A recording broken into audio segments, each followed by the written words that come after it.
నమస్తే, welcome to BCN news. నేను విజయలక్ష్మి. ముందుగా ముఖ్యాంశాలు. ఢిల్లీలో రైసీనా డైలాగ్ 2026 సదస్సుకు హాజరైన తొలి ముఖ్యమంత్రిగా చంద్రబాబు ఘనత. సాంకేతికతో భారత్కు రివర్స్ మైగ్రేషన్ తప్పదని సీఎం వెల్లడి.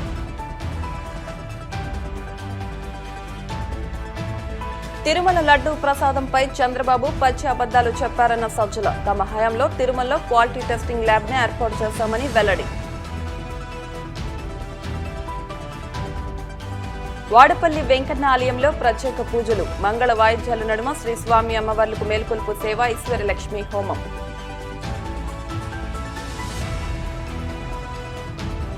లొంగిపోయిన మావోలు లేవనెత్తిన సమస్యలను పరిష్కరించే ప్రయత్నం చేస్తామన్న తెలంగాణ సీఎం రేవంత్. ఆర్థిక వైద్య సహాయం అందిస్తామని ముఖ్యమంత్రి హామీ.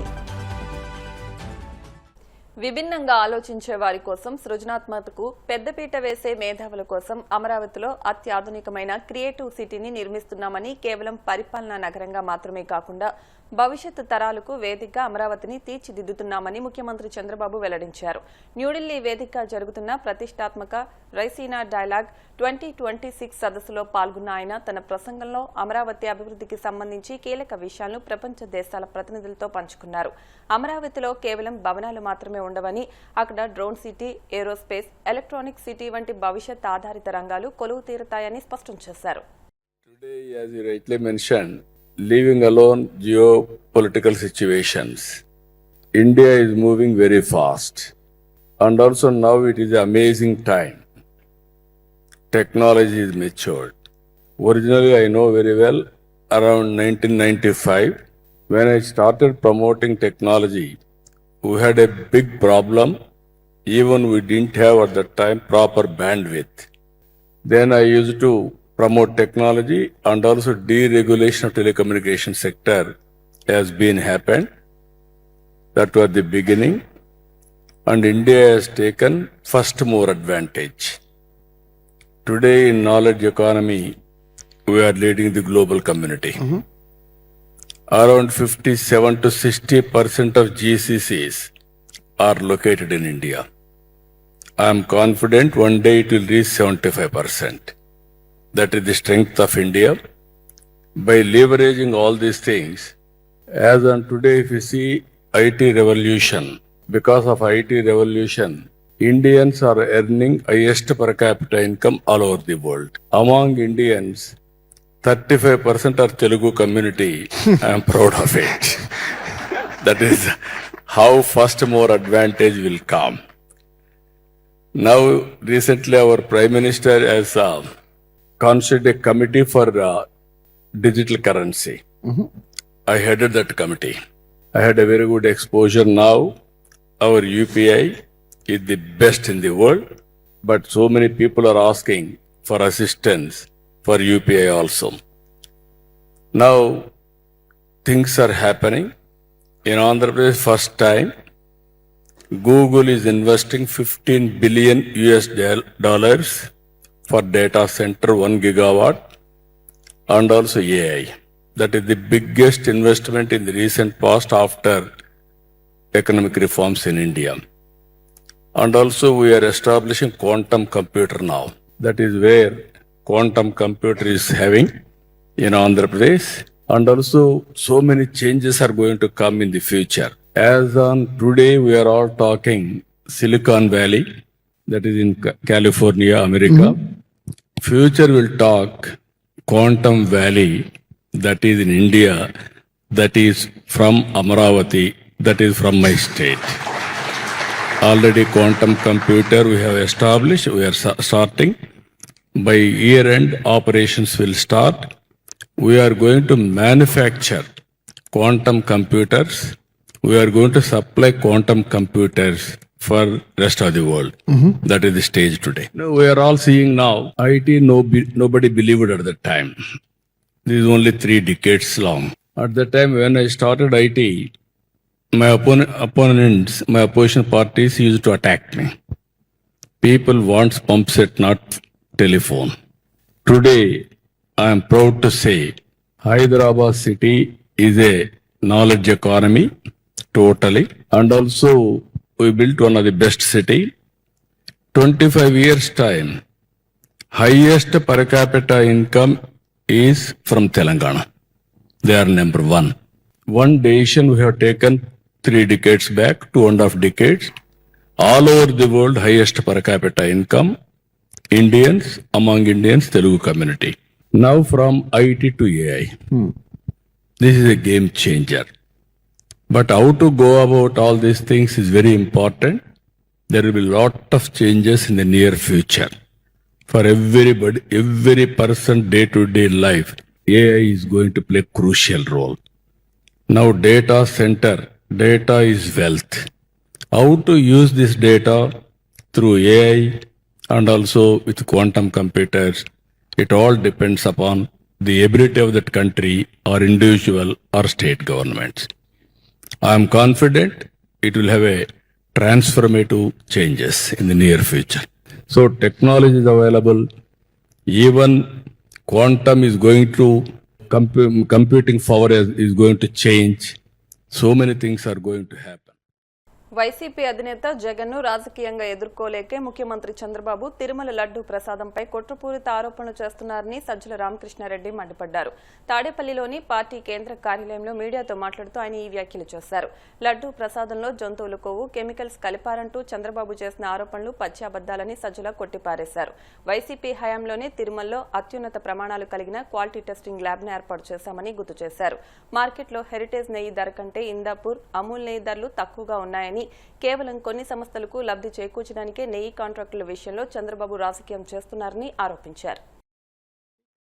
అందరం దానికి రియాక్ట్ కావాలంటే ఎట్లా రియాక్ట్ కావాలో తెలియనంతగా భయం వేసింది. భక్తులందరూ భయపడ్డారు. దాన్ని ఏమంటాం, కడుపులో దేవినట్టు అందరికీ అయింటది. ఆ తర్వాత బహుశా ఇది ఎవరూ దాని గురించి ఛాలెంజ్ చేయకపోతే ఆ ముసుగులో స్మూత్గానే ఆయన వేసుకున్న సిట్టో కంప్లైంట్తో తను వేసుకున్న దాంతో పూర్తి చేసి 6 నెలల్లోనే ఈ నెయ్యి ధర 1000కో ఇప్పటికే పోయేదేమో తెలియదు. కానీ షాక్ తిన్న మా పార్టీ నాయకులు, అప్పటి చైర్మన్ వైవి సుబ్బారెడ్డి గారు తన నిజాయితీ ప్రూవ్ చేసుకోవడానికి ప్లస్ ఆవేదనతో, బాధతో, ఎందుకంటే ఆయన పరమభక్తుడు కాబట్టి సుప్రీంకోర్టుకు వెళ్ళడం, ఆ తర్వాత సుప్రీంకోర్టు తన పరిధిలోకి తీసుకుని సిబిఐ దీనికి వేసి సిట్లో చంద్రబాబు నాయుడు గారి ప్రభుత్వంలో అధికారులను వాళ్ళను పెట్టేసి ఒక సిట్ ఫామ్ చేయడము, ఇది జరిగిన తర్వాత ఆ తర్వాత జరుగుతూ వచ్చిన క్రమంలో ఈ మధ్య కూడా మళ్ళీ దానికంటే ఇంకా అన్యాయమైన ఆరోపణ, అది ఒక చండాలమైంది అనుకుంటే ఇది అసలు ఎట్లా అవుతుంది, ఇది అసాధ్యం కదా అనుకునే రకంగా బాత్రూమ్ కెమికల్స్ కూడా కలిపారని చెప్పేసి ఈ మధ్య కూడా మళ్ళీ అన్నాడు. ఇంకోసారి డబుల్ షాక్ ఇచ్చాడు. అది కూడా బాధేస్తుంది. అలాంటి గీ తీసుకొచ్చారు, మామూలు కెమికల్స్ తో తయారు చేశారు. పేపర్లో వస్తే నాకే ఆశ్చర్యం వస్తా ఉంది. ఎలాంటి కెమికల్స్ అంటే మన బాత్రూముల్లో వేసి క్లీన్ చేసే కెమికల్ ని గీలో వేసి దాన్ని మళ్లీ లడ్డు చేసి మనం తినే పరిస్థితికి వచ్చామని వస్తున్నాయి. శ్రీశైలంలో కూడా శ్రీశైలం కూడా చెప్పాడు ఆయన. దానికి కూడా ఇప్పుడు దేశం అంతా కూడా వాళ్ళు రాస్తున్నారు ఈ సప్లై ఉంది అంటే. నేను దీన్ని ఎందుకు చూపించానంటే, ఇది అందరికీ తలకాయలో రికార్డ్ అయినా మళ్ళీ ఎందుకు చూపిస్తున్నానంటే, ఇది మామూలు మనుషుల నుంచి కూడా ఎక్స్పెక్ట్ చేయనివి. ఒక ముఖ్యమంత్రి, 4వ ముఖ్యమంత్రి, సీనియర్ మోస్ట్ లీడర్, నిజంగా కూడా సీనియర్ మోస్ట్ లీడర్ ఇప్పుడున్న వాళ్ళలో చంద్రబాబు నాయుడు గారు, ఆయన అనాలోచితంగా అనేది కాదు, లేదా ఒక క్యాల్కులేషన్ లేకుండానో ఆవేశంగా కూడా కాదు, ఏదో ఎవరైనా మాట్లాడుకుంటే వచ్చింది, కాన్షియస్గా, కోల్డ్ బ్లడెడ్గా, డెలిబరేట్గా ముందు ఫస్ట్ ఆ కామెంట్ September 18, 2024 చేశాడు. అక్కడ చేసిన దగ్గర నుంచి నేను టైం లైన్ చూసుకుంటూ వచ్చాను. నేను చూస్తే మీరు గమనిస్తే September 18 ఈయన అంటాడు, October 30 బోర్డు ఫామ్ అయింది, November 6 ఇప్పుడు కళంకితమైన ఆరోపణలు ఎదుర్కొంటున్న బిఆర్ నాయుడు ఆయన చైర్మన్ అయ్యాడు. ఈ మధ్య ఈయన అన్న దగ్గర నుంచి రేట్లు ఎట్లా పెరుగుతూ పోయాయో ఒక్కసారి మీరు గమనిస్తే, ముందు రేట్లు ఒకసారి చూద్దాం. రైట్ ఫ్రమ్ 2014 ఇప్పుడు సిట్టు వీళ్ళు వేసిన సిట్టు వీళ్లకు టర్మ్స్ ఆఫ్ రెఫరెన్స్లో ఇచ్చింది లేదా ఇచ్చినారో ఇవ్వరో తెలియదు, కానీ వాళ్ళ ఇన్వెస్టిగేషన్ అంతా 1924 అనేదాన్ని ఒకటి తీసుకొచ్చారు. కానీ 1924 ప్రభుత్వాలలో పొలిటికల్ పార్టీ మారిండొచ్చు. అలాగే టీటీడీకి సంబంధించినంత వరకు ఓ స్వయం ప్రతిపత్తి కలిగిన ట్రస్ట్ బోర్డుతో నడుస్తున్న ధార్మిక సంస్థగా అంతకుముందు తర్వాత ఉన్న సిస్టమ్స్ కంటిన్యూ అవుతున్న నేపథ్యంలో 14 నుంచి, ఎందుకంటే అప్పుడు టీడీపీ కూడా ఉంది కాబట్టి.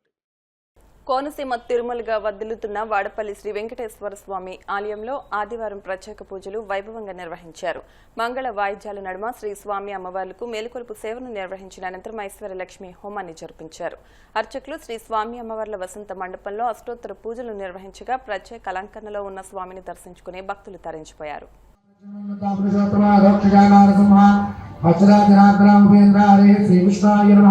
శ్రీకృష్ణపరబ్రహ్మణే నమః.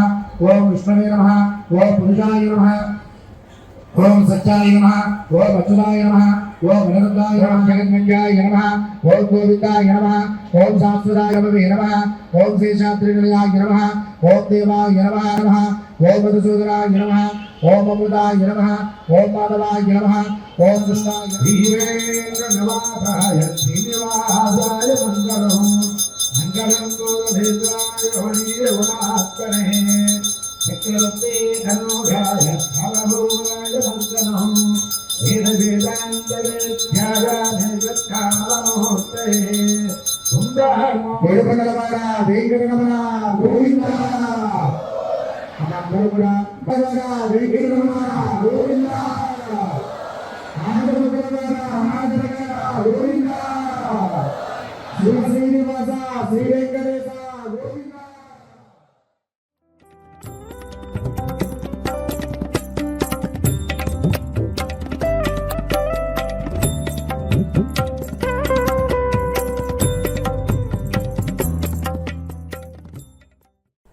అంతర్జాతీయ మహిళా దినోత్సవాన్ని పురస్కరించుకుని పశ్చిమ గోదావరి జిల్లా నర్సాపురం 10వ అదనపు జిల్లా కోర్టు హాల్ వద్ద నిర్వహించిన కార్యక్రమానికి ముఖ్య అతిథిగా 10వ అదనపు జిల్లా న్యాయమూర్తి వాసంతి పాల్గొని మహిళా దినోత్సవ శుభాకాంక్షలు తెలిపారు. ఈ సందర్భంగా ఆమె మాట్లాడుతూ మహిళలు పురుషులతో సమానంగా అన్ని రంగాల్లో ముందంజలో ఉన్నారని, స్త్రీ తనకున్న బాధ్యతలను హక్కులను సక్రమంగా ఉపయోగించుకుంటూ సమాజంలో కుటుంబంలో ఒక ప్రత్యేకతను కలిగి ఉండాలన్నారు. దేశ సంస్కృతిని సాంప్రదాయాన్ని మర్చిపోకుండా కోడలిగా, తల్లిగా, భార్యగా కుటుంబ బాధ్యతలను నిర్వహిస్తూ తాము ఎంచుకున్న వృత్తిలో నైపుణ్యాన్ని కలిగి ఉన్నత శిఖరాలను చేరుకోవాలన్నారు. ఈ కార్యక్రమంలో న్యాయమూర్తులు G Gangaraju, S Rajalakshmi, bar association ఉపాధ్యక్షులు వి నాగేశ్వరరావు, కార్యదర్శి వి సూర్యప్రకాశ్రావు, మహిళా న్యాయవాదుల ప్రతినిధులు జి మణి, కె నాగదుర్గావతి, న్యాయశాఖ ఉద్యోగులు, మహిళా న్యాయవాదులు పాల్గొన్నారు. ఇప్పుడు కాసేపు ప్రకటనలు.